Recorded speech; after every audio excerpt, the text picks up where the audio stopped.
अऊज़ु बिल्लाहि मिनश्शैतानिर्रजीम बिस्मिल्लाहिर्रहमानिर्रहीम अस्सलातु वस्सलामु अलैका या रसूल अल्लाह सल्लल्लाहु अलैहि वसल्लम। अस्सलामु अलैकुम रहमतुल्लाहि व बरकातुहू। आज वीडियो में कुछ आपके जो सवाल और कमेंट्स हैं उनके जवाब दूंगी। हज़रत बाबा साहब रहमतुल्लाह अलैह की जो वीडियोस में सूफिज़्म पे रिकॉर्ड करती हूँ उसके नीचे कमेंट था फरा सिद्दीकी का कि आप दुआ में याद रखना प्लीज़, मुझे अपनी दुआ में याद रखिएगा। तो मेरी सबसे रिक्वेस्ट है कि सब इनके लिए दुआ करें ताकि इनके लिए और बल्कि तमाम उम्मत मुस्लिमा को अपनी दुआ में याद रखें कि सबके लिए आसानी हो। हमेशा ये बात याद रखिएगा कि जब हम किसी के लिए भी अपनी ज़ात के अलावा किसी भी दूसरे ज़ी रूह के लिए दुआ करते हैं तो फरिश्ते आपके हक़ में दुआ करते हैं। इसी तरह शेख नूर ज़करिया ने कहा है दी मेरे लिए दुआ करा दें। तो प्लीज़ हम सबको जब भी हम ये सुनते जाएं तो हम सबको जो भी दुआ के लिए कह रहे होते हैं उनके लिए दुआ करनी चाहिए।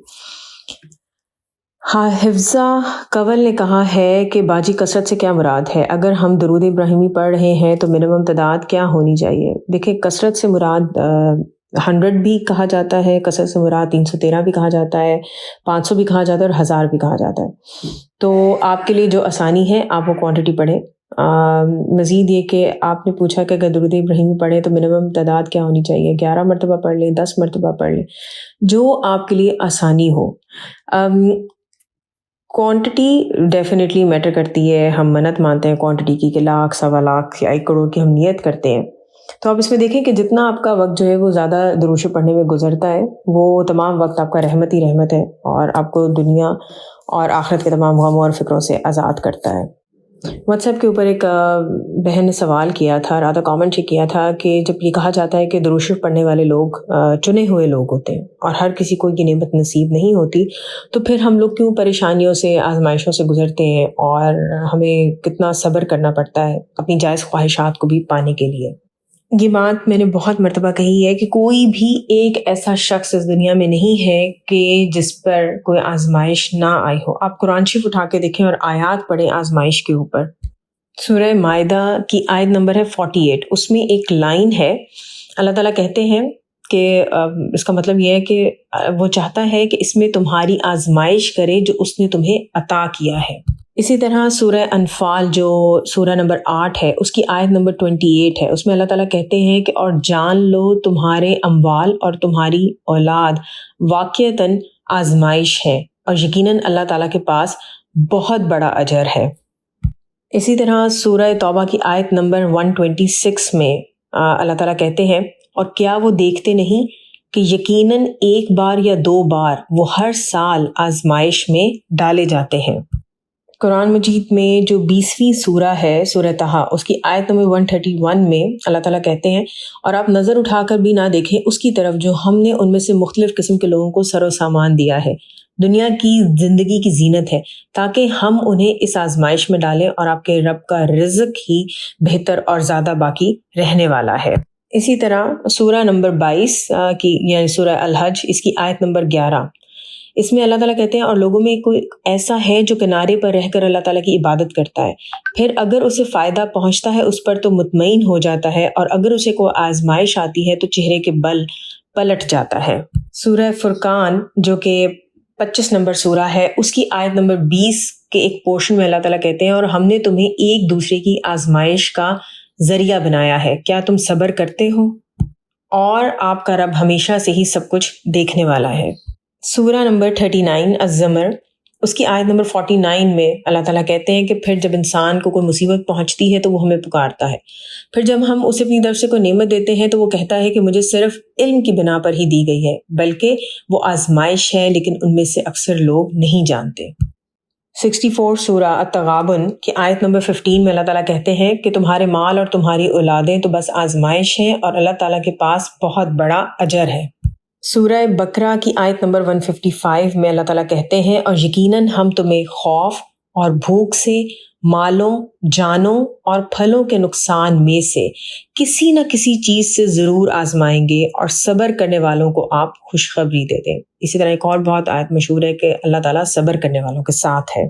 सूरह अल अनाम की आयत नंबर 165 में अल्लाह ताला कहते हैं और वही है जिसने तुम्हें ज़मीन में जानशी बनाया और तुम में बास को बास पर दर्जात में रुतबा दिया ताकि वो उन चीज़ों में तुम्हें आजमाए जो उसने तुम्हें عطا کی ہیں۔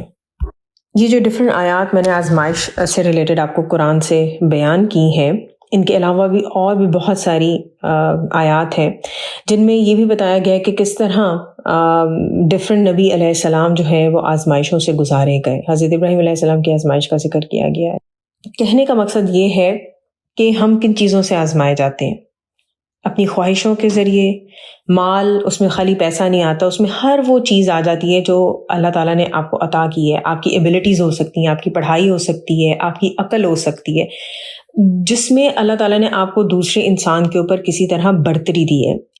ایون اس میں وہ ٹائمز بھی شامل ہو جاتے ہیں، وہ تمام لمحے کہ جب آپ کے پاس کسی قسم کی طاقت ہو اس لمحے میں، اور آپ اگلے بندے کے ساتھ یا تو احسان کر سکتے ہیں، یا اس کے ساتھ بدتمیزی کر سکتے ہیں، یا اس کی بے عزتی کر سکتے ہیں، تو وہ تمام لمحے بھی آپ کی آزمائش میں آ جاتے ہیں۔ کہنے کا مقصد یہ ہے کہ ہر کسی کو آزمائش سے گزرنا ہے۔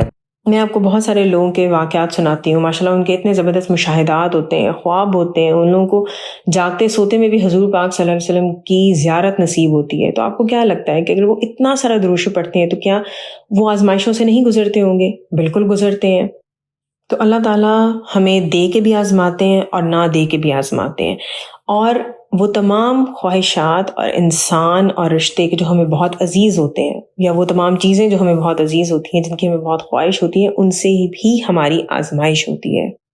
درود شریف پڑھنے سے کیا ہوتا ہے؟ درود شریف پڑھنے سے یہ ہوتا ہے کہ جو آپ کا آزمائش کا وقت ہے یہ شکر گزاری کے ساتھ نکل جاتا ہے، ورنہ بہت سے لوگ کے لیے آزمائش جو ہے وہ سزا بن جاتی ہے، کیونکہ وہ کفر میں چلے جاتے ہیں، ناشکری میں چلے جاتے ہیں۔ اللہ تعالیٰ نے جو اتنی ڈھیر ساری ہمیں نعمتیں دی ہیں ان کو ہم بھول جاتے ہیں، اور جو ایک چیز ہم مانگ رہے ہوتے ہیں یا جو چیز ہمارے پاس نہیں ہوتی ہے اس کی تڑپ میں ہم لوگ ناشکری کر جاتے ہیں۔